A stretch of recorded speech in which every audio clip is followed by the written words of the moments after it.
Hello மக்களே, இது வந்து என்னோட ஒர்க் ஸ்டார்ட் ஆனதுக்கு அப்புறமா பார்க்க போகிற மினி விலாக். புது ட்ரெஸ்ஸை போட்டதுனால கொஞ்சம் அலப்பறை பண்ணிட்டு இருந்தேன்.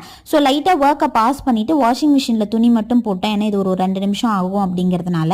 அதுக்கப்புறம் போட்டுட்டு வந்துட்டு ஒர்க் பார்த்துக்கிட்டே மீட்டிங் நடந்துட்டு இருந்ததுனால ஃபஸ்ட்டு ஆரஞ்சு சாப்பிட்டேன். அதுக்கப்புறம் சிப்ஸு சாப்பிட்டேன். ஏன்னா வந்து என்ன சொல்கிறது, எனக்கு பசிச்சுக்கிட்டே இருக்கும் அதனால. அதுக்கப்புறம் லஞ்சு போட்டு முடிச்சுட்டு துவைச்ச துணியை காய போடலான்னு மேலே போனால் ஃபுல்லாக கிளைமேட் மழை வர மாதிரி இருந்தது. லூசுத்தனமாக துவைச்சிட்டேனே நினச்சேன். பட் ஸ்டில் இருந்தாலும் காய போட்டுட்டு லஞ்சுங்கிறதுனால தயிர் சாதம், முறுக்கு, முட்டை, ஊறுகாய் வச்சு சாப்பிட்டு மறுபடியும் லைட்டாக பசி வந்ததுனால நான் நட்ஸ் லட்டு எடுத்து ஒன்று வாயில் போட்டு சாப்பிட ஆரம்பிச்சாச்சு. அதுக்கப்புறமா 15 மினிட்ஸ் பிரேக் போட்டுட்டு காஞ்ச துணியெல்லாம் எடுத்துகிட்டு வரலான்னு மேலே போயிட்டேன். ஏன்னா மழை வர மாதிரி இருந்தது அதனால். ஸோ எடுத்துகிட்டு வந்ததெல்லாம் கீழே அப்படியே பரப்பி போட்டு ஃபேன் போட்டு விட்டாச்சு. அதுக்கப்புறம் கடைசியாக ஸ்நாக்ஸ் வந்து கொய்யாக்காய் உப்பு மிளகாத்தூள் வச்சு சாப்பிட்டு அப்படியே நான் என்னோட ஒர்க்கை கண்டினியூ பண்ண ஆரம்பிச்சிட்டேன். இப்படி தான் என்னோட ஒர்க் ஸ்டார்ட் ஆனதுக்கப்புறமா டே போகும். Tata, bye by.